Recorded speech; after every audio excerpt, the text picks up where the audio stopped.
G'day guys, welcome back to the channel. Well, today I got something a little bit different that I come up with today. As we all know, with the spread of this COVID-19 virus or coronavirus, most countries that we live in, we're all in the same boat. We're all being told to, stay indoors as much as possible, practice social distancing, only go out when we really have to, whether it be grocery shopping, to see the doctor, your GP, or just to grab essentials like medicines and stuff at the pharmacy, and to stay home and isolate ourselves as much as possible to not spread this deadly virus around, and try to stop the spread of it. So for most of us, we're probably at home, bored out of our brain, with nothing really to do besides watch TV or movies or so forth. But I decided to, I didn't really have much to do today, so I decided to just look in my parts bin and see if I could make something. So this is what I made today, guys. You probably recognize this shell from a very recent video. It's an A979B shell. I'd done a speed run on the WLToys truck, and it caught light after doing 70 odd kilometers an hour. I had a new ESC in there and it just decided to burst into flames. So I repurposed that shell, guys. As you would have seen, that video was really bent in, melted rather, all the way to the holes here for the body post pins. It was melted in there. So I just got a hairdryer and just bent it out as best I could and flared it out a bit there. So it's not perfect. This shell wasn't perfect anyway when I bought it, guys. I mean, look at the dent in the roof and that. This shell I bought off eBay for $10. Came from China. It took like 3 weeks, and when I received it, it was like a flat pack.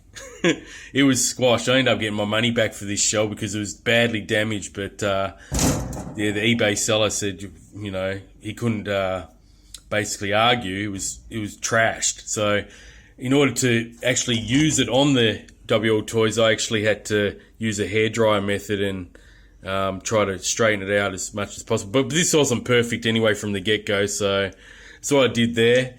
And yeah, I fixed this old AKK all-in-one camera. This is a switchable 25 watt to 200 watt milliwatt all-in-one camera. I bought them a couple of years ago, and they had the cloverleaf antennas on them. I used to use them on my, toy grade quads and GPS quads. But whenever I flew it with a toy grade quad for FPV, I'd go a little bit too far sometimes, and then the range would, lose range, and then the quadcopter would either keep flying off, or if it was an altitude hold one, it would land itself. But it always land itself on its lid. So as a result, I broke quite a few of those cloverleaf antennas. So I fixed this one with an actual dipole whip antenna. I recycled one of those, the standard ones you get with the goggles, those crappy generic dipoles that are 5 dB or whatever, 3 dB. So I just basically stole that and wired it up to the AKK camera, and now it's working perfectly. So yeah, this is just a Kmart truck I reviewed. The chassis is not that long ago, and I've done a 2S LiPo mod on that particular truck. So this is running a 2S.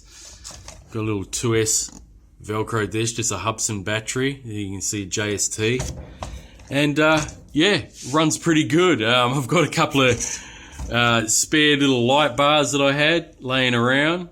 This is part of the actual body post, this section here of the original shell would fit on there, because the shell would cover all this part. But because I got the A979B shell, I was initially going to chop that section off, but I thought I'll keep it there for some lights.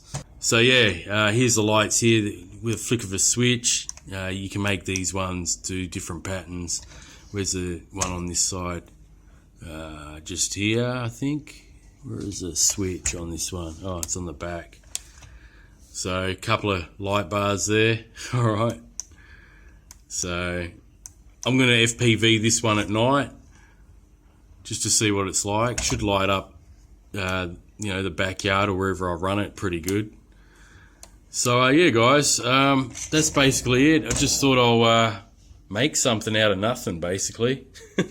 Okay, here's the controller, just a standard, you know, toy grade controller.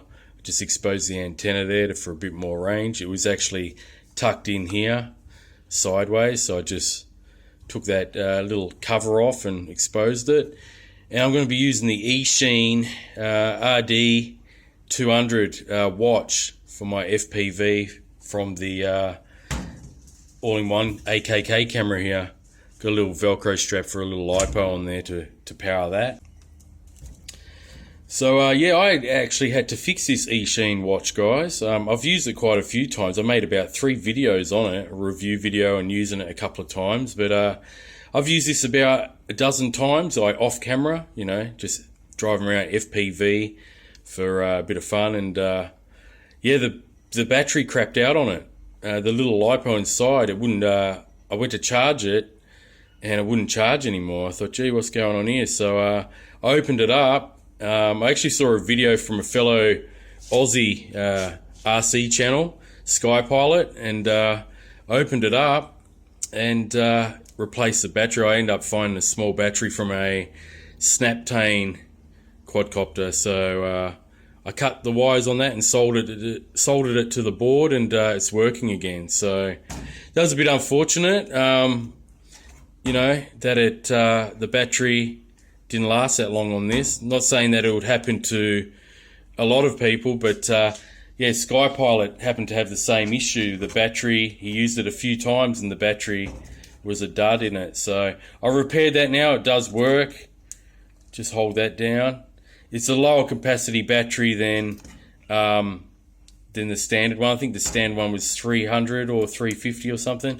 It's just got a little 200 milliwatt LiPo in there. So anyway guys, I'm going to try to get some footage on the DVR of the eSheen watch, drive around the yard a bit, and yeah, just have a little bit of fun with this little creation that I made out of nothing, basically out of a bunch of spare parts. So yeah, if you're bored guys, maybe look in the old spare parts bin and you might be able to make something up out of nothing. That's basically the whole point of this video, just to show you that you can create an RC out of just spares that no longer get used anymore. Alright guys, so I'm going to get some footage off that DVR, drive around a little bit and see how it goes.